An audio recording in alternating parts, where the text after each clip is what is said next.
Hello friends, welcome to our channel on YouTube. Welcome to moneybuzindia.com. Please subscribe to the channel, like and share with your friend if you are liking our content.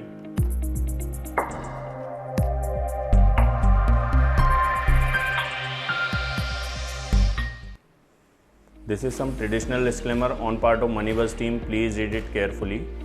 चलिए दोस्तों, आज की शुरुआत करते हैं Charlie Munger के coat के अनुसार।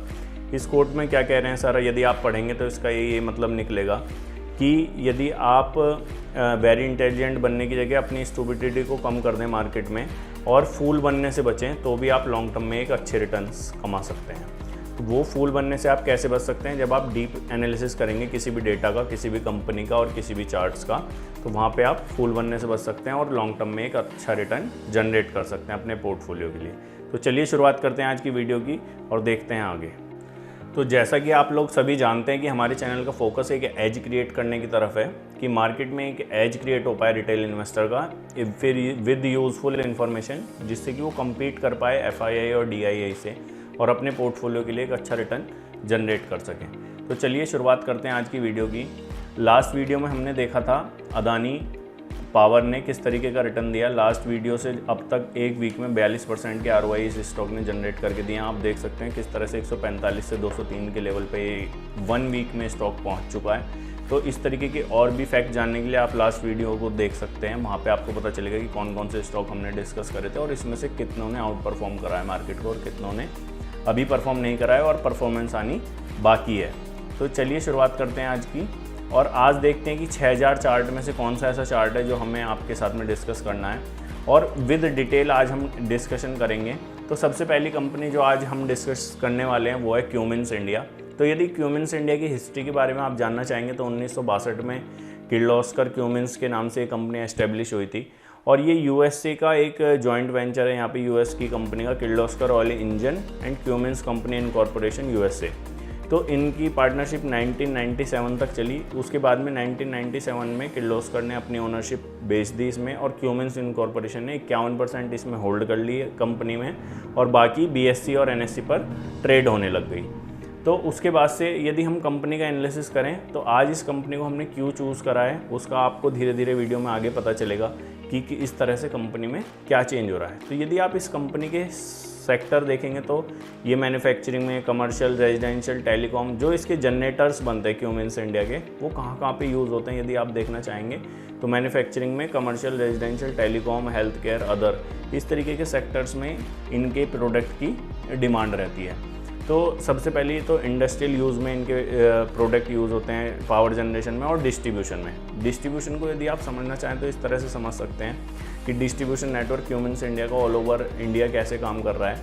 120 से भी ज़्यादा डीलरशिप फ्रेंचाइजी हैं इनके पास में और 450 से ज़्यादा टच पॉइंट्स हैं ऑल ओवर इंडिया, जो कि ये 2 लाख से भी ज़्यादा कस्टमर को इंडिया में सर्विस दे पा रहे हैं। यानी कि वहाँ पे जो भी जनरेटर यूज़ हो रहे हैं कहीं भी इंडस्ट्री में जहाँ हमने देखा था, या पावर जनरेशन सेक्टर में या डिस्ट्रीब्यूशन में, तो वहाँ पे इनकी बहुत सारी फ्रेंचाइजी और आउटलेट्स हैं जिनके थ्रू ये सर्विस देते हैं और वहाँ पे रिपेयर के पार्ट्स, रिपेयर की सर्विसेज से भी इन्हें काफ़ी रिवेन्यू आता है।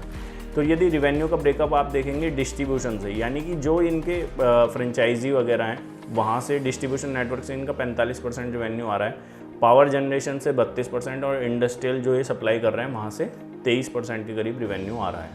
यदि आप डोमेस्टिक और एक्सपोर्ट का डेटा देखेंगे तो आप देख सकते हैं यहाँ पे कि डोमेस्टिक सेल अभी जो है 72% के आसपास है और ये जो एक्सपोर्ट की सेल है वहाँ पे 26% है और अदर ऑपरेटिंग रिवेन्यू 2% के आसपास है। तो यानी काफ़ी अच्छा काम कंपनी डोमेस्टिकली कर रही है।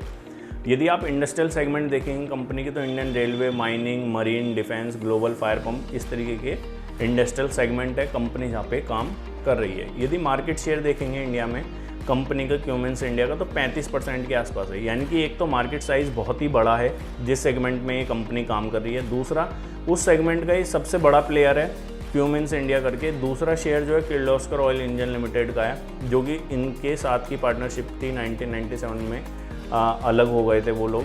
तो 22% शेयर उनका है और 35% इनका है। लगभग 50% मार्केट को ये लोग होल्ड करते हैं और बाकी अदर प्लेयर्स हैं। तो मार्केट साइज़ काफ़ी बड़ा है और यहाँ पे ये मछली भी, यानी क्यूमिंस इंडिया, काफ़ी बड़ी वेल है। तो यदि आप आगे देखेंगे कि इंडिया की डीजल मार्केट में क्या हो रहा है, डीजल जेनसेट जो ये बनाते हैं, तो आप देखेंगे कि मार्केट का जो साइज़ 2021 में एक्सपेक्टेड है $816 मिलियन का है और 2030 तक ये साइज़ बढ़ के $1831 मिलियन का हो जाएगा। मार्केट का ग्रोथ रेट 10% के आसपास रहेगा। तो जिस भी इंडस्ट्री में 10% के आसपास की ग्रोथ रेट एक्सपेक्टेड है वो काफ़ी अच्छा परफॉर्म कर सकती है आने वाले समय में, क्योंकि ग्रोथ रेट के पैमाने घटते जा रहे हैं। धीरे धीरे ग्रोथ रेट 4-5% काफ़ी इंडस्ट्रीज़ में देखने को मिल रही है। तो जहाँ पे भी इस तरीके की ग्रोथ रेट एक्सपेक्टेड है वहाँ पे शेयरों में काफ़ी तेज़ी देखी जा रही है। तो यदि आप कंपनी का देखेंगे, उत्तर प्रदेश में काफ़ी इनका रिवेन्यू आ रहा है, contribute highest revenue to the India diesel genset market, CAGR जिसमें आ रही है 9% के आसपास। तो 2021 से 2030 तक भी ये एक और रिसर्च फर्म है जिन्होंने पब्लिश करा है डेटा। तो यहाँ से आप देख सकते हैं कि 30 तक मार्केट की ग्रोथ आ सकती है। अब एक और स्टोरी इस क्यूमेंस इंडिया के लिए काफ़ी प्ले हो रही है और जो इसको बेनिफिट कर रही है वो है डेटा सेंटर कैपेक्स की, यानी कि जो डेटा सेंटर भारत में बनाए जा रहे हैं उनके लिए जो कैपिटल एक्सपेंडिचर हो रहा है उसमें क्यूमेंस इंडिया एक अच्छा रोल प्ले कर रही है और वहाँ पे काफ़ी कैपेक्स क्यूमेंस की तरफ जा रहा है, क्योंकि जो भी जनरेटर वहाँ पे डेटा सेंटर में लगेंगे वो क्यूमेंस उनको अप्रोच कर रहा है। यानी कि और कंपटीटर से क्यूमेंस में अलग क्या है, ये डेटा सेंटर को लेकर के काफ़ी ज़्यादा पॉजिटिव हैं और उसके लिए काम भी कर रहे हैं। अब यदि डेटा सेंटर की ग्रोथ की आप बात करेंगे तो वहाँ पे गवर्नमेंट का भी कुछ ना कुछ रोल है। तो reason for growth in data centre यदि आप देखेंगे, डेटा लोकलाइजेशन के नॉर्म्स आए हैं RBI के 2018 में, जिनके लिए क्या है कि जो भी पेमेंट का डेटा है, पेमेंट डेटा स्टोरेज, उसको आपको लोकली स्टोर करना होगा, यानी कि इंडिया के अंदर में। और डिजिटल इंडिया प्रोजेक्ट से भी जितना भी डेटा ये जनरेट हो रहा है और डेटा ड्रिवन हमारी इकोनॉमी चल रही है, तो उसके लिए सभी डेटा सेंटर्स का इस्टेब्लिशमेंट बहुत ज़्यादा ज़रूरी हो गया है इंडिया में। यदि आप डेटा सेंटर की अपॉर्चुनिटी की बात करेंगे तो आप देख सकते हैं कि इंडस्ट्री का साइज़ जो काफ़ी छोटा था पहले 2016 तक, अब 2019 में बढ़ करके $1 बिलियन का हो चुका है और 2020 में 1.2, और अभी जो 20 से 25 के लिए ग्रोथ एक्सपेक्टेड है वो 25 से 30% की ग्रोथ यहाँ पे एक्सपेक्टेड है कि आने वाले समय में 25 से 30% की ग्रोथ यहाँ पे देखी जा सकती है। यदि आप डिस्ट्रीब्यूशन सेगमेंट की बात करें तो जो डिस्ट्रीब्यूशन सेगमेंट क्यूमेंस के पास है उसको ये यूज़ कर रहे हैं focus on sub segment like data centre, IT, ITS, pharma etcetera, where customer willingness to pay is high. तो ये कंपनी ऐसे सेगमेंट पे फोकस कर रही है जहाँ पे कस्टमर विलिंगनेस दिखा रहा है अपनी पे करने के लिए हाई प्राइस को, और डेटा सेंटर एस्टेब्लिश कर रहा है। तो यदि पावर जनरेशन की बात करेंगे, आप ये देख सकते हैं कि genset installation for a global data centre company इन हैदराबाद, तो इन्होंने एक डेटा सेंटर पे अपना जेनसेट लगाया, उसका फ़ोटो ये है। यदि आप कंपनी की वेबसाइट पर जा कर के देखेंगे तो डेटा सेंटर के लिए इन्होंने एक अलग से अपनी वेबसाइट पे कॉलम बना के रखा है और वहाँ पे डेटा सेंटर के कस्टमर को ही फोकस करने के लिए अलग से एक टीम बनाई हुई है। तो यदि थीसिस पॉइंटर की बात करें इस कंपनी के लिए, तो सबसे पहला थीसिस पॉइंटर है कैपेसिटी अंडर यूटिलाइजेशन, यानी कि अभी भी कंपनी के पास काफ़ी स्पेस है इसमें ग्रो करने के लिए। दूसरा हाई R&D स्पेंड है कंपनी के पास में, यानी कि $900 मिलियन इनकी US की कंपनी ने ऑलरेडी रिसर्च डेवलपमेंट में खर्च करा है, उसका फ़ायदा इंडिया की कंपनी को फ्री में मिल रहा है। यानी कि वो उस रिसर्च डेवलपमेंट का फ़ायदा इस कंपनी को मिल रहा है इंडिया में, क्योंकि एक MNC स्टॉक है, तो उसकी R&D का फ़ायदा यहाँ पे मिल रहा है। दूसरा introduction to new technology and acquisition of hydrogen set, यानी कि ये अलग अलग नए प्रोडक्ट भी लेकर के आ रहे हैं। Emission certificate, know how approval, play on capex revival, तो इस तरीके की स्टोरी क्यूमेंस इंडिया के लिए प्ले हो सकती है। यदि एंटी थीसिस पॉइंटर की बात करें कि क्या कंपनी के लिए आने वाले समय में दिक्कत हो सकती है, तो एक एमिशन के नॉर्म्स हैं, दूसरा refusal to consolidate unlisted and unlisted, इनकी एक अनलिस्टेड एंटिटी भी है, उसको इन्होंने लिस्ट करने से मना कर दिया है अभी फ़िलहाल के लिए, तो वहाँ पे भी एक इशू हो सकता है। जो नए प्रोडक्ट्स लाए जा रहे हैं वो अनलिस्टेड सब्सिडरी के थ्रू भी लाए जा रहे हैं कुछ प्रोडक्ट, तो ये भी एक पॉइंट हो सकता है कि प्रॉफिट को वहाँ पे शिफ्ट करा जा रहा है। तो आप देख सकते हैं हम हमारी वेबसाइट moneybuzindia.com पर आ चुके हैं और सबसे पहले हम ट्रेडिंग व्यू के थ्रू चार्ट पर जाएंगे। तो आप देख सकते हैं ये निफ्टी का चार्ट है डेली का। निफ्टी इस जो रेंज बनाई हुई है निफ्टी ने, इससे बाहर निकलने की कोशिश कर रहा है और काफ़ी bullish candle last working day में बनाई है इसमें, और ये ऊपर की तरफ निकलने की कोशिश कर रहा है। यदि यहाँ से ऊपर बाजार निकलता है, पहले तो रेजिस्टेंस है काफ़ी 17,800 के आसपास, मुझे लगता है कि उसको पार करने में थोड़ी सी दिक्कत मार्केट को होने वाली है अभी 17,800 और 18,000 के लेवल को। यदि वो लेवल पार हो जाते हैं तो ऑल टाइम हाई के आसपास दोबारा आप बाज़ार को आने वाले वीक्स में देख सकते हैं। अब चार्ट पे चलते हैं। सबसे पहले चार्ट डिस्कस करते हैं क्यूमेंस इंडिया का, ये चार्ट में ऐसा क्या हो रहा है। तो आप देख सकते हैं कंटिन्यू तेज़ी बनी हुई है काफ़ी दिन से इस स्टॉक में, और यदि आप इसका डेली से मंथली में जाएंगे तो चार्ट में आप क्लियरली देख पाएंगे कि ये कितना बड़ा ब्रेकआउट चार्ट में हो रहा है। ये स्टॉक जो 2021 में 326 रुपये आ गया था, अभी 1100 रुपये चल रहा है, तो आप समझ सकते हैं कि कितना पोटेंशियल इस स्टॉक में होगा। और यहाँ से कंसोलिडेट होने के बाद में अभी 6-7 महीने 8-10 महीने से यहाँ पे कंसोलिडेट हो रहा है 850 से 1000 रुपये की रेंज में, और फिर से अभी इसने एक ब्रेकआउट दे दिया है। तो यदि आप यहाँ से रेंज कैलकुलेट करेंगे 2015 से अंडर कंसोलिडेशन है ये चार्ट, और 2015 का ब्रेकआउट अब चार्ट दे रहा है, यानी कि ऑल टाइम हाई के आसपास चार्ट बना हुआ है और अपने ऑल टाइम हाइस को काट रहा है। यदि आप वॉल्यूम का एक्सपेंशन देखेंगे तो वॉल्यूम बार से भी आप देख सकते हैं कि किस तरीके की एक्टिविटी काउंटर में हो रही है। तो हम इसमें टारगेट निकालने की कोशिश करते हैं। तो सबसे पहले ट्रेंड लाइन से हम जितना कंप्रेशन इसमें हुआ है उसके अनुसार चार्ट पे हम टारगेट निकालेंगे। तो यदि आप इस लेंथ को ऊपर जोड़ दें टेक्निकल एनालिसिस के अनुसार तो इसके टारगेट आते हैं 1766 रुपये के। स्टॉक का भाव अभी 1136 है, और यदि सपोर्ट की बात करें तो 912 रुपये के आसपास एक अच्छा सपोर्ट बना हुआ है। तो 850-900 रुपये के एसएल से आप इसमें 1800 रुपये के टारगेट के लिए 2 से 3 साल में इस स्टॉक को टारगेट कर सकते हैं। आज की पहली पिक है क्यूमिंस इंडिया लिमिटेड। अब आप कंपनी के फाइनेंशियल भी चेक कर सकते हैं एक बार। क्यूमिंस इंडिया लिमिटेड, देखिए क्यूमिंस इंडिया लिमिटेड 31,509 करोड़ रुपए मार्केट कैपिटलाइजेशन की कंपनी है, और इसका स्टॉक PE 40 है। स्टॉक हाईली वैल्यूड है, लेकिन फिर भी कंपनी में काफ़ी ज़्यादा पोटेंशियल है। यदि आप सेल्स ग्रोथ के नंबर पे ध्यान डालेंगे तो आप देख सकते हैं कि सेल्स किस तरह से इनकी ग्रो हो रही है, और कंपनी के प्रॉफिट भी 14% के आसपास OPM बने हुए हैं, यानी कि 846 करोड़ रुपए कंपनी ने कमाए हैं, और इंटरेस्ट का बर्डन 10 करोड़ रुपए है केवल। तो यहाँ पे डेप्रिसिएशन लगाने के बाद में 1161 करोड़ रुपए की प्रॉफिट, और उसके बाद में नेट प्रॉफिट 883 के आते हैं कंपनी के। यदि आप कंपनी की बैलेंस शीट पे जाएंगे तो शेयर कैपिटल सेम इंटैक्टेड है 2012 से, और रिजर्व सरप्लस कंटिन्यूसली ग्रो कर रहे हैं। यदि बोरोइंग आप देखेंगे तो 2020 के बाद में कंपनी ने बोरोइंग पर भी काफ़ी अच्छा काम किया है और अपनी बोरोइंग्स को रिड्यूस किया है। तो यहाँ पे आप देख सकते हैं कंपनी के पास प्रोमोटर शेयर होल्डिंग 51% बनी हुई है, जो कि हमने अपनी वीडियो में डिस्कस करा था। तो 51% के आसपास क्यूमिंस इंडिया USA की इसमें होल्डिंग है, जो कि इंटैक्टेड है, और कंपनी इस तरह से काम कर रही है। तो आप इस चार्ट को अपना टारगेट में, अपने रडार में, अपनी वॉच लिस्ट में लगा सकते हैं कि आने वाले वीक में ये स्टॉक कैसा परफॉर्म करता है। यदि ये इस लेवल के ऊपर निकलता है जहाँ जो कि लास्ट 2015 का हाई है, तो ये आने वाले समय में आपको 1800 रुपये तक के लेवल 1 से 2 साल में दिखा सकता है। यदि इस स्टॉक में स्टॉप लॉस की बात करें तो स्टॉप लॉस 900 रुपये के आसपास रहेगा।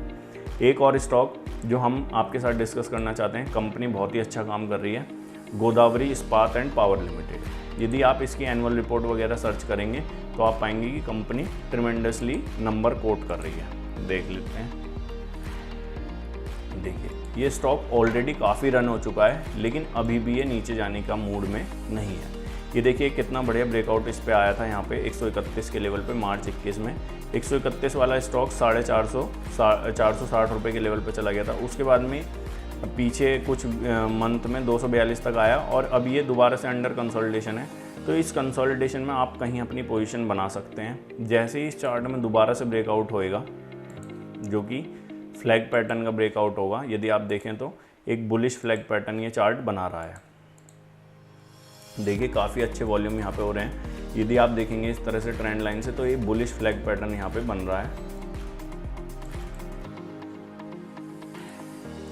ये इस तरीके का पैटर्न यहाँ पे बन रहा है। यदि इसका ब्रेकआउट होता है यहाँ पे 429 के ऊपर आने वाले वीक्स में, तो आप इसमें भी अपनी पोजीशंस बना सकते हैं। ये दोबारा से फिर इसी रेंज का टारगेट इसमें रहेगा, और स्टॉक हो सकता है कि काफ़ी ऊपर के लेवल आपको दिखा दे।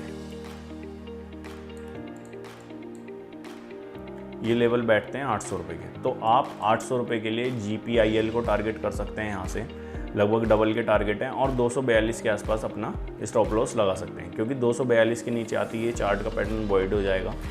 GPIL को हमने क्यों सेलेक्ट किया है, उसके लिए आप इसकी बैलेंस शीट और PNL पर जाकर देख सकते हैं। देखिए GPIL जिस तरह के नंबर कोट कर रही है, इसका मार्केट कैपिटलाइजेशन 5500 करोड़ रुपए और स्टॉक का PE 3.96 है। यदि आप इंडस्ट्री का PE सर्च करेंगे, GPIL,